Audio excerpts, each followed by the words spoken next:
Viva pela fé. Como se entregar 100% ao Senhor, descansar nos braços de Deus, saber que Ele vai fazer, ter a certeza sem duvidar no coração e poder agradar a Deus. O autor de Hebreus ele é muito claro quando ele diz assim, né?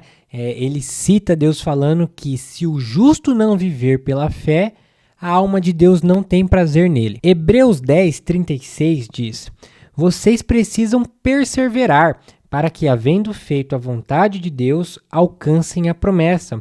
Porque ainda dentro de pouco tempo aquele que vem virá, e não irá demorar. Mas o meu justo viverá pela fé, e se retroceder, dele a minha alma não se agradará. Se ele retroceder, se ele recuar, a minha alma não se agradará nele.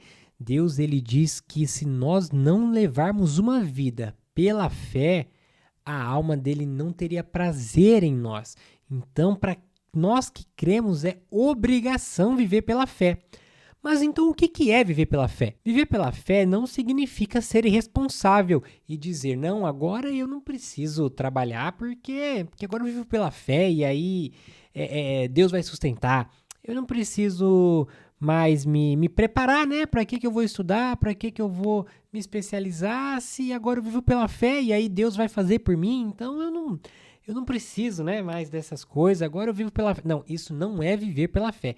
Isso é ser totalmente contra o que Deus prega, porque Deus ele gosta que sejamos diligentes, né, e não incompetentes. Então, o que compete a você, você vai fazer e vai fazer muito bem feito, porque a Bíblia fala, tudo que façais, né, façam como se fosse para Deus, não faça de qualquer jeito. Então, envolve que, de fato, a nossa parte precisa ser feita.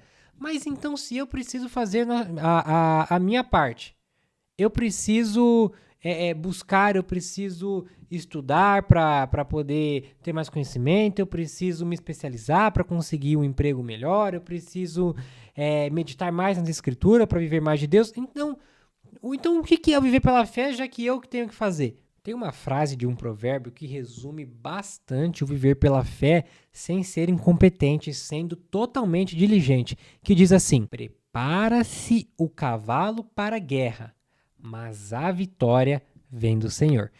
Então isso me ensina que eu faço a minha parte, eu faço aquilo que eu consigo, mas eu não confio a vitória em mim, eu não confio a vitória na força do meu braço, não confio a vitória na minha espada, porque a vitória ela vem de Deus. Eu faço a minha parte, eu preparo o cavalo para a guerra, mas crendo que a vitória vem dele e que se não fosse ele, eu não teria o fôlego de vida, eu não poderia nem estar preparando o cavalo nem existiria. Então Deus ele está acima de tudo e é ele que dá a vitória.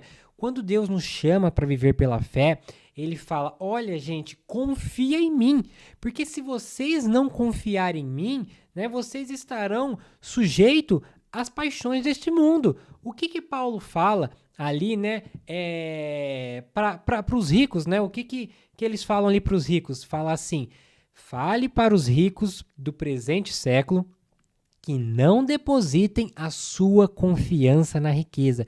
Porque qual o maior problema do rico, né? O rico que tem o amor ao dinheiro, porque ser rico não é errado, né, gente? Senão Abraão, Davi, Salomão, Deus não teria feito os ricos, né? Mas acontece que muitos ricos, eles acabam por depositar a sua confiança no dinheiro. Então, na verdade, eles acham que não precisam de Deus por confiar no resultado do seu trabalho. Não, mas eu já tenho o suficiente aqui para 10 vidas.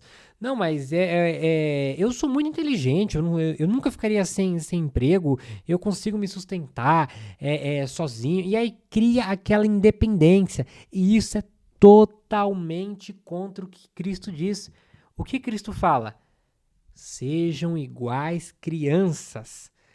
Por que criança? Porque a criança, ela reconhece a sua incapacidade de fazer processo sem a ajuda de um adulto.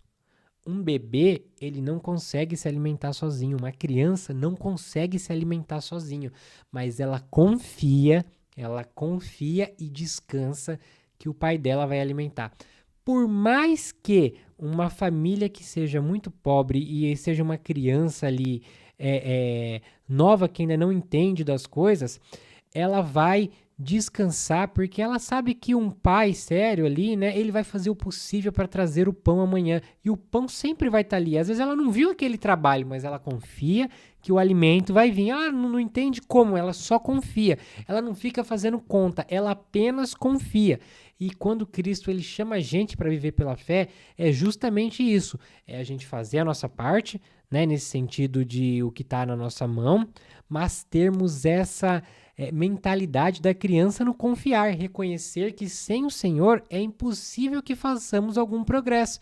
Sem o Senhor é impossível que nós possamos progredir, porque a vitória vem dele, por mais que se prepare o cavalo para a guerra. Lembre-se disso, você vai preparar o cavalo, você vai estudar, você vai meditar, você vai ler, você vai buscar conhecer, mas crendo que o resultado não vem daí. Não é o seu emprego que te sustenta, não é o seu conhecimento que te garante alguma coisa, mas sim o Senhor, aquele que está no céu, aquele que te prometeu, aquele que morreu na cruz por mim e por você. Esse sim é o que te sustenta e convida a gente a viver pela fé. Não só convida, mas como manda, né? Afinal, quem que ama a Deus e quer desagradar a Deus? Então, se Deus ele falou que aquele que não vive pela fé, a alma dele não tem prazer, logo eu entendo que eu tenho que viver pela fé porque eu quero agradar a Deus. E muitas das coisas da nossa vida vai exigir fé, e é de propósito que Deus ele não te revele tudo, porque a Bíblia diz que todos os nossos dias estão escritos,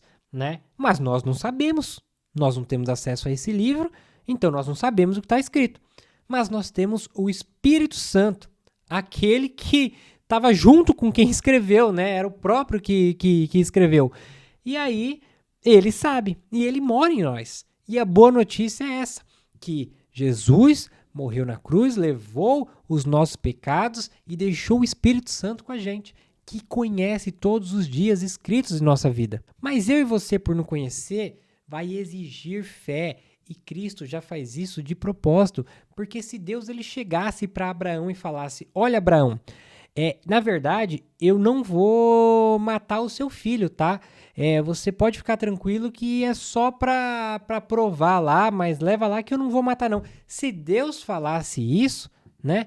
Abraão jamais precisaria ter a fé que teve, né? E aí, se Abraão não tivesse fé, Deus não se agradaria dele. Então Deus ele vai revelando aos poucos para que nós exercitemos a nossa fé. É por isso que muitas das vezes os planos de Deus não é derrubado de uma vez, né? Tudo que você tem que fazer, porque se Deus chegasse e você falasse, olha, você casa com fulano, você casa com ciclano, aí você compra esse carro, você mora nessa casa, você vai para essa cidade. Não ia precisar de fé, era só fazer a lista, não ia precisar de fé para confiar que Deus ia sustentar. Então, por isso que muitas das vezes Deus ele vai se revelando aos poucos, porque ele espera de você uma atitude de fé, para que a alma dele se agrade em você, porque você vai estar confiando naquele que escreveu todos os dias da sua vida, e ele vai te direcionar, assim como ele direcionou Abraão. Abraão foi lá para matar o seu filho, né, sacrificar, mas Abraão aqui, tendo fé que se necessário fosse, Deus até ressuscitaria aquele menino, porque Deus tinha prometido que viria uma grande nação. Então, na hora que ele vai, Deus olha lá de cima e fala, não faça isso, porque agora eu sei que você conhece a mim, que você teme a Deus, que o seu coração está no lugar certo. É claro que Deus já sabia daquilo, mas ele estava provando a Abraão, né? E ali Abraão, ele tem um nome exaltado, vira pai de multidões e até hoje é conhecido como pai da fé. E isso me ensina muito, porque Abraão viveu pela fé e foi chamado amigo de Deus. Quem aqui que não quer ser amigo de Deus, minha gente? Imagina você ter um nome escrito no livro da vida e ainda ser amigo de Deus. Isso é muito melhor que qualquer coisa nesse mundo. E Pedro ele vai lançar a rede, né? Ele pescou ali o tempo todo, não pegou nada. Ele volta para trás, né? E aí, cabisbaixo, triste, Jesus fala: Pedro, lança a rede. E aí Pedro ele fala assim, olha, não peguei nada.